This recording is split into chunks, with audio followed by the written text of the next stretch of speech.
Hi, I'm Hannah, and this is It Bad?, the show where we answer your most burning cookware questions. Today, is it bad if I own just a food processor or a blender? Do I really need both? Here at the Test Kitchen, we have dozens of copies of our winning food processor and of our winning blenders, and we use them every day. They're awesome tools and massive time savers. But we understand why someone might not want to store two big, expensive appliances. Also, you might have noticed that super high-end blenders have become very trendy lately. These things seem to promise the world. They say that in addition to all the normal blender stuff, these fancy new blenders can chop, dice, and make doughs like a food processor. So maybe you don't need both anymore.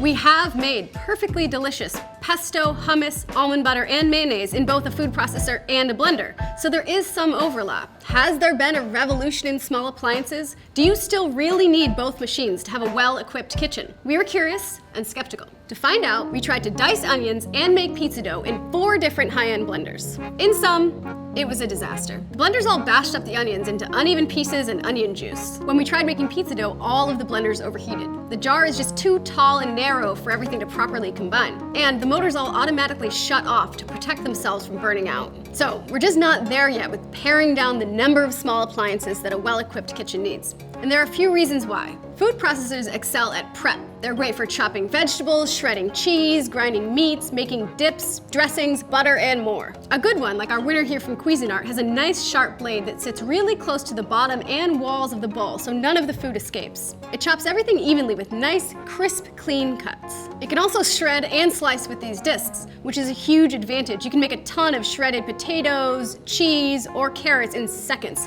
which is a huge time and knuckle saver. The broader bowl means there's enough room for food to move around nicely for a perfect even chop. It also makes them ideal for doughs like pizza or pie dough, where the ingredients really need to rotate around to get fully mixed. Most food processors have a hole in the center of the bowl where the blade sits, so they can leak if there's too much liquid. But blenders, on the other hand, are sealed, so they're great for larger volumes of liquidy things like soups, smoothies, or frozen drinks.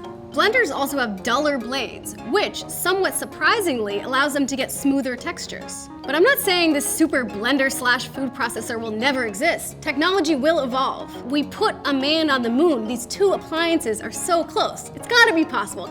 Get on that, people! In the meantime, one reason why we like our high-end winner here from Vitamix is, yes, it is expensive, it's almost $500, but it's cheaper than the other models that have these bells and whistles that you don't really need, and it gets super smooth restaurant quality results. But if spending $500 in a blender is not gonna happen for you, we totally understand. We also recommend this one from Black & Decker. It's about $80, and it can get soups and smoothies just as smooth as a Vitamix, but it can't do tougher blends like nut butters. We also have a third option. An immersion blender or a stick blender is a great bridge tool. It would replace a blender. It can't puree big batches of margaritas, but it can blend soup right in the pot, which is great because sometimes transferring everything over to the blender makes a total mess. They're also cheaper and easier to store. A good model, like our winner here from Braun, does most blending jobs really well. So, is it bad if I own just a food processor or a blender? Do I really need both? Unfortunately, yes. Right now, it still is bad if you want to make the full range of recipes. But if you only want to really blend liquidy things like soups and smoothies, just get a blender. If you want to do more food prep, like chopping veggies and dough, just get a food processor. All right, thank you so much for watching. Make sure to ask us your own Is It Bad questions in the comments. Check out the links to our favorite food processor and blenders in the video description below. And make sure to hit that subscribe button.